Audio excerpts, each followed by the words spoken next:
Mu lukiiko RCC w'enakawa Adrian Benessa lwatuuzizza okuwuliriza abatuuze b'Entinda ku butya pulojekiti ya PDM bw'etambula mu kitundu kyabwe, abatuuze nga bakulembeddwamu ssentebe ow'omuluka gw'Entinda Allan Ssetumbwe basiimye gavumenti olwa PDM kyokka ne beekokkola abamu ku bannakigwanyizi be bagamba nti batandise okuyingizaamu ebyobufuzi. Eggwanga lyakyama, abantu balowooleza nnyo mu bibiina, so nga ebibiina bijja ku kulonda bwe kwandiwedde abantu bandizeeyo okukola emirimu gya gavumenti sinakindi oba wakala ki oba wagwanga ki oba waki tukole bukozi ebintu ebitwala eggwanga mu maaso. Ssentebe Ssetumbwe agamba nti abatuuze bangi mu Ntinda PDM bajaaniriza olw'omulama gweriko ogw'okugoba obwavu nti kyokka abantu abamu abeeyagaliza ebyabwe batandise okuyingizaamu entalo olw'okwagala okuguza ebyabwe.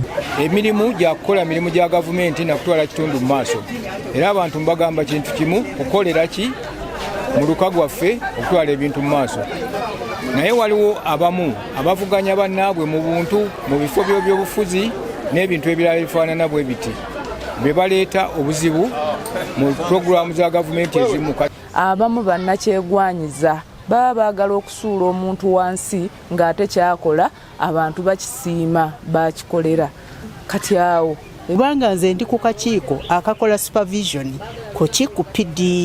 ku PDM era buli muntu gwe babadde nga bawa ssente tutambula mu kasana ne tulambula abantu yonna ne twetegereza. Bw'abadde ayogerako eri abatuuze abeetaba mu bbalaza eno, RCC ayozezza abantu abaganyuddwa mu PDM. Naye ate pulezidenti yakola okweyama okulaba nti buli muluka kati gugenda kufuna miliyoni 3 okuba ku miliyoni 10 ze tubadde tufuna. Nekitegeeza ki? Nekitegeeza nti tulina okuteekateeka endowooza y'abantu baffe. Kuba kino 10 kye tubadde tugaba kibaddemu amancoolo mangi, kibaddemu ebirumira bingi. Naye kati nga bwe tugenda ku 3 abantu baffe balina okumanya nti ne restrictions zigenda kweyongera, bye tubadde tukola byonna tugenda kukyusaamu n'enkuba, tuze na nkuba mpya. Benessa alabudde abakulembeze obukiiko bwa PDM miruka 23 egikola division y'enakawa abalimisa abantu okufuna ssente zino nga bateekawo ensonga okukikumya mbagirawo. Naye abantu abamu bagayaza abantu babalwisa n'okulaba nga bateeka abantu mu mbeera ey'okubeegayirira ne babeera nga abayambako obuyambi abantu okufuna ssente.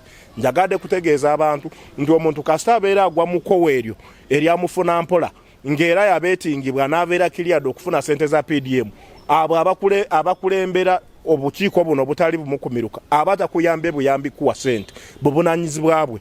Naye abamu batuusa abantu ku kwegayirira n'olowooza nti babayambako buyambi. Balina obuvunaanyizibwa bw'okukolera abantu, balina obuvunaanyizibwa bw'okulaba nti Munnayuganda yina akwatibwa bulungi era afune mu pulogulaamu eno bulungi asobole okukyusa mu bulamu bwe. Kamaasha ofiisi w'enakawa Bateezi Joshua n'omu ku bayambi ba RCC basomesezza abantu n'abakulembeze b'obukiiko bwa PDM engeri gye bateekeddwa okukolamu emirimu gyabwe.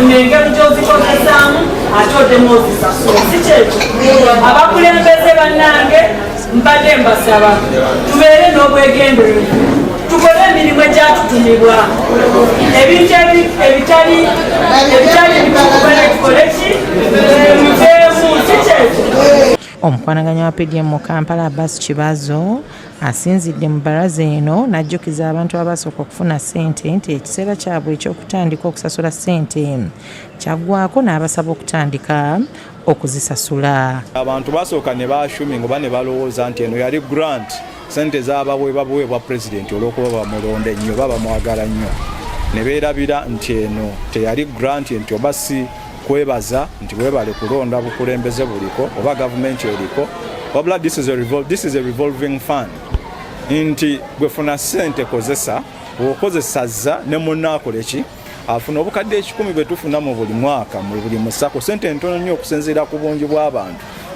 James Magala yakusakidde guli eno ku Rapid TV.